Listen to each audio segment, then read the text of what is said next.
Hello and welcome to my video. My name is Dee-Ann Louise and I am a practitioner of rapid transformational therapy. I am a firm believer in hurt people, and healed people, heal people. I want to be one of those healed people that is going out there and helping others to heal as well. So not only am I a student and a practitioner of RTT, but I am also a client, which means that I seek therapy from those around me who are therapists and practitioners of rapid transformational therapy as well.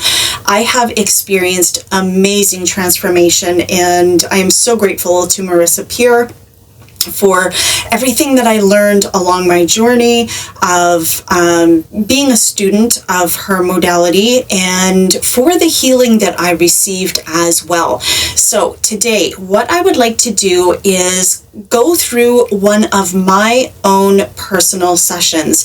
I'm going to be exceptionally vulnerable and real and raw with you so that you get a feeling of what exactly to expect during a session and kind of the flow of how everything goes. And hopefully this will also put you in a position where you're like, wow, okay, this person is willing to open up and I feel safe to open up with her as well. Approaching a therapist and opening yourself up to therapy is an exceptionally vulnerable place to be, and I really honor that. I respect you for doing what you do and receiving the help that you need. So please do not ever think that goes unnoticed, and I know that it was exceptionally vulnerable for me the first few times that I went through different sessions. So I respect you for everything that you do. So one of the issues that I found I was struggling with is something called Fawn response, and this happens under the umbrella of CPTSD, so complex post-traumatic stress disorder. It happens CPTSD happens because of sexual abuse, narcissistic abuse, or someone who has been in a war scenario and they experience trauma over an extended period of time, whereas someone who has PTSD has just had one isolated event and a part of them is stuck in that event and can't move past that. So yes, I am a survivor and of the CPTSD. Fawn response, what is it? Basically, what a person who is operating from an energy of fawn response is someone who just people pleases constantly. They put everyone else's needs, wants, and desires above their own. Usually their own needs, wants, and desires do not even ever get paid attention to. They never see the light of day because this person is running around taking care of everyone else around them and making everyone else's happiness their happiness. So my happiness used to be contingent upon everyone else around me being happy. And that is not a healthy place to be, and I recognize this in myself. It is one of the 5 responses that you can have to trauma. We have freeze, fight, flight, fawn, or flop. So if you want, go ahead and do a little bit of research, see if any of these actually fits who you are, and maybe you actually need some help and guidance and therapy in this particular field as well. So, all right. I had an intake session with my therapist, and that is something that I would do with you as well should you decide that you wish to do therapy with me. All an intake session is a time where you and I are both consciously aware. We are completely wide awake. The eyes are open. No one is in hypnosis, and we're having a conversation about what issue it is that you are wanting to heal. So I came in with the fawn response. My therapist then started asking me questions. Okay, what are your symptoms? What are your triggers? What are your habits around the fawn response? And I filled her in on all those different things that I knew consciously. Then we looked at my childhood and kind of went through the different things, the dynamics within the family, what my experiences were with siblings, with going to school, and interactions with friends, and all that kind of stuff. And then we looked at what I wanted to get out of the session. If I could walk away with one thing and one thing only, what would that ultimate holy grail be for me? And then finally we finished off the intake with what my life would look like without the problem in it, without that fawn response being in control of my life any longer. And so I went through a whole bunch of different things of like what my morning would look like, what my day would look like, what my life would look like, and started to really create an idea in my mind of what it is that my mind and I were now going to start working towards, and without this fawn response. So a couple of days pass and my therapist went away. She created a script for what she would be putting into my transformational audio recording, and using all of my words, she would input my name in there as well, and then leave it open to whatever happened during the session as well. So the script that she created was kind of a guideline. It wasn't like set in stone kind of thing. Okay. So on the day that we got together over Zoom, I was like, yeah, I'm ready, let's do this. And she brought me in under hypnosis. And that is usually about a 3-4 minute process. It doesn't hardly take any time at all. And it's basically just a shutting down of the nervous system. So you are actually still fully in control. Nobody can give you any kind of suggestion that you do not allow in. So I can't tell you to go and rob a bank, and I can't tell you to deposit like millions of dollars into my account, or I can't tell you to go out and buy me a brand new Lexus or something like that. That would be something that your mind would say, nope, I'm not going to be doing that, Dee. So you are in full control while you are in hypnosis. Just for those of you who are like, oh, I'm really afraid to do this, what kind of suggestions can you give me? And I can't do anything that your mind does not allow in. Okay, so you are always in control.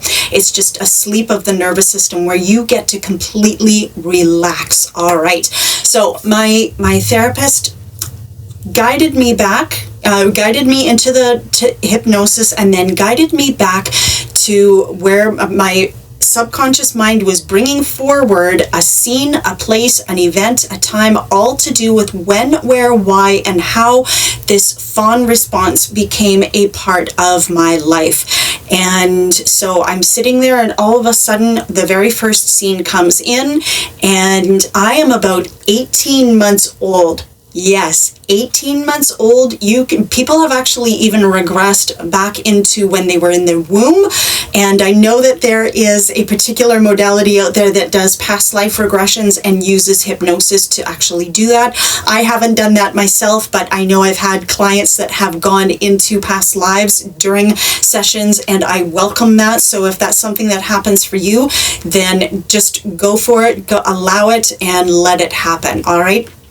So I'm 18 months old, and I'm being prepared to go and have photos taken for Christmas time to be sent out to all of the relatives. And I'm being dressed up, my hair is being combed and brushed, and I'm really getting prepared. But then all of a sudden it comes to the forefront that I have this widow's peak at the front of my forehead. And then also I happen to have a cowlick, which is why I keep my bangs really long, because it pulls down the cowlick and doesn't have it present there. But because of this, I learn that I am ugly, or so I'm led to believe, and that I am now worthless because I have this widow's peak, and I'm going to grow up to be this woman that no man is ever going to want to marry because I have this widow's peak, and that means that they are going to die and I am going to be a widow. And then the cowlick in my hair just means that I am ugly and I'm not good enough, I'm worthless. And so that's what happens from that very first scene. Devastating, right? Okay, so we place that over to the side. We're not throwing it away, we're just keeping it over to the side. She clears my mind, and then we go into the second scene. The second scene is all to do with a scene where I'm about 14 or 15 years old. I'm in junior high here in Canada, and there is this girl, she's super pretty, and she's like the queen bee of the school. Everyone fawns over her constantly. And so that night I went home and I told my parent about this girl and about how beautiful she is. And I'm all of a sudden raged out a little bit. Why are you lifting this person up on a pedestal? She's just a person. You don't have to be all like worshipful of her, and you're just wrong. And so all of a sudden now I've got this, like, just because you're pretty doesn't mean that automatically gives you worth. Whereas before I had learned that the only way that you have any kind of worth is if you are actually attractive and you're good looking and you put time and energy and effort into your appearance. And then that's when people will fawn over you and make you feel like you're up on this pedestal. So all of a sudden I'm wrong and all of this. All right, so I find that I don't have anything extra to add to that particular scene. So we again place this over to the side, and then we go to the third and final scene. All of a sudden I am 2 years old and I'm out in the backyard. One of my parents is working in the garden and the other one is inside doing some stuff around the house.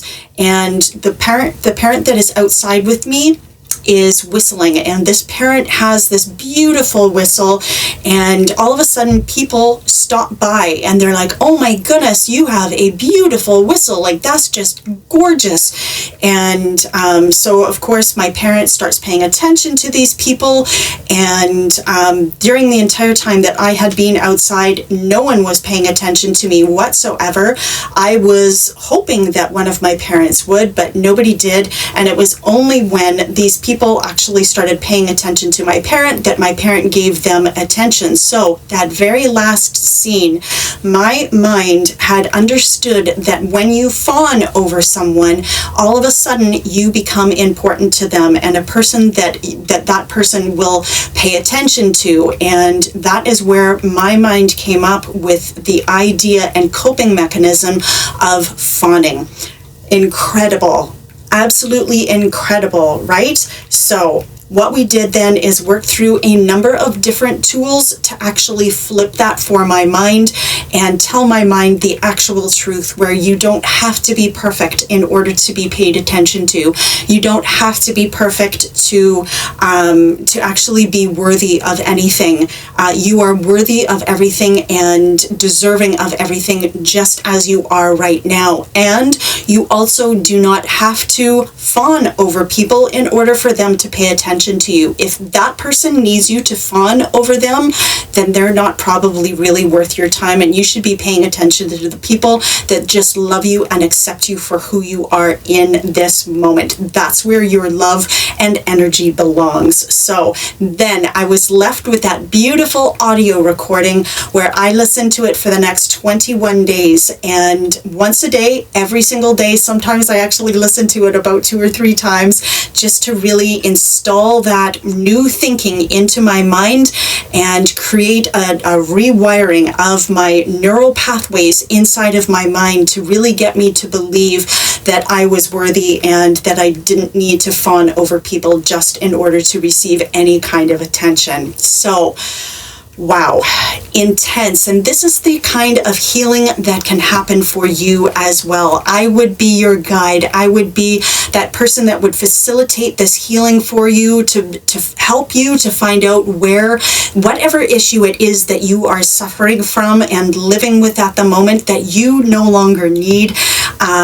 We would work together to free you from that, to empower you with a brand new way of thinking that is actually the truth, and then give you that healing. So I hope that this resonates. I hope that this kind of awakens you a little bit to, oh my goodness, this sounds incredible.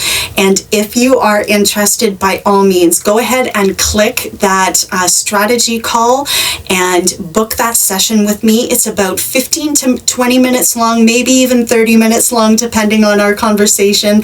And we can look at what it is that you are wanting to heal, whether it is within the scope of my practice. And I have other people within a network of colleagues that if it's something that I cannot handle, then I would pass that off to another one of the very capable therapists, and allow them to be able to be that facilitator of the healing for you. So yeah, I look forward to meeting you. I look forward to working with you and the possibility of setting you on that beautiful new path. Thank you so much for being with me, and I wish you healing.